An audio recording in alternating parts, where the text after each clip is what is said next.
sign na ikaw ay kinaiinggitan o binabarang sa pamamagitan ng sinyales ng mga insekto. Kung dumaan ka dito sa video ko at ikaw ay napahinto, ibig sabihin, curious ka. Baka nga, isa ka sa nakararanas nito. Kung ikaw ay nakakakita ng parang ang tawag doon is bakokang, kung tawag sa amin, o yung tinatawag nating beetles, yung matigas, yung parang may horn dito sa likod, pero matigas siya na parang salagubang, kung tawagin, na nabubuhay sa mga puno ng nyog. At ang lugar naman ninyo subdivision, no? O kaya ay wala namang kapuno-puno, pero meron namang mga ganyan, no?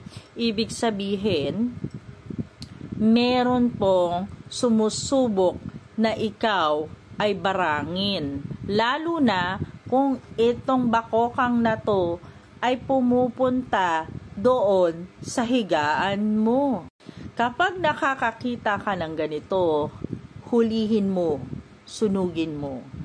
Dahil pag ito kumapit sa'yo at ito ay makakaramdam ka ng kung ano sa katawan mo, ibig sabihin, nagtagumpay ang mambabarang na gustong mambarang sa'yo.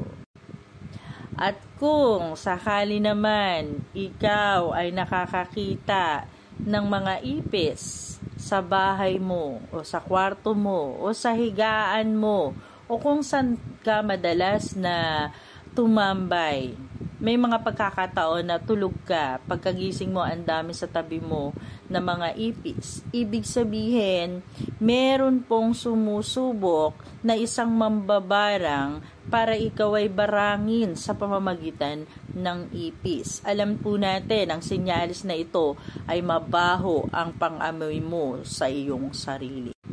At kapag naman langaw, mostly ang langaw, ang ginagawa po nila, no, kapag lagi ka, kunyari, nasa isang lugar ka, hindi naman malangaw ang lugar, pero parang sinusundan ka lagi ng langaw, kahit naman ang bango-bango mo. Sige, no, at napansin mo naman ang lugar na yun napupuntahan mo malinis naman. Wala naman masyadong mga basura o anuman. Pero bakit ikaw parang pinupuntiryan itong langaw na to? Ibig sabihin, kinaiinggitan ka at ikaw ay sinusubukang barangin.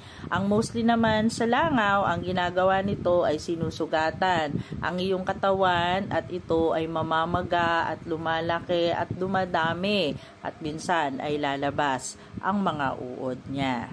Kapag ang lahat ng yan ay nakikita ninyo, no? Ang gagawin nyo po, number 1, doon po sa ipis. Kumuha po kayo ng asin sa paligid ninyo, nalagyan nyo ng apog at saka asopre. Lagyan mo po ang paligid ng iyong kwarto. Ito po ay pwede na pangontra para hindi makapasok sa iyong tahanan ang ginagawa nila. Ngayon naman, kung sa langaw, para hindi kanya lagyan ng langaw sa katawan, kumuha ka ng asin na may coconut oil, okay? At lagyan mo ng konting sili, magpunas ka sa buong katawan, ibabad mo ito sa loob ng 7 araw upang hindi siya magtagumpay. Dahil sa 7 araw na hindi ito tumalab sa'yo, ay babalik ito sa kanila. Kaya ikaw, kung sa tingin mo may gumaganito sa'yo, mag-aware ka na, magpunta ka na rin sa manggagamot kung tumalab na to. Tandaan mo, ang barang, ang pinakamalupit na pamarusa ng mga mambabarang na yan. Sabi nga sa mangkukulam, sila ang pinakamataas na antas, lalo na kung aswang na mambabarang. Kaya kung kayo ay makakakuha ng isang manggagamot na makakatulong sa inyo para tanggalin ang barang na yan, igalang nyo siya sapagkat ang barang ang pinakamahirap na gamutin sa lahat ng sakit. Kaya ikaw, handa ka ba sa barang? Kung nagustuhan mo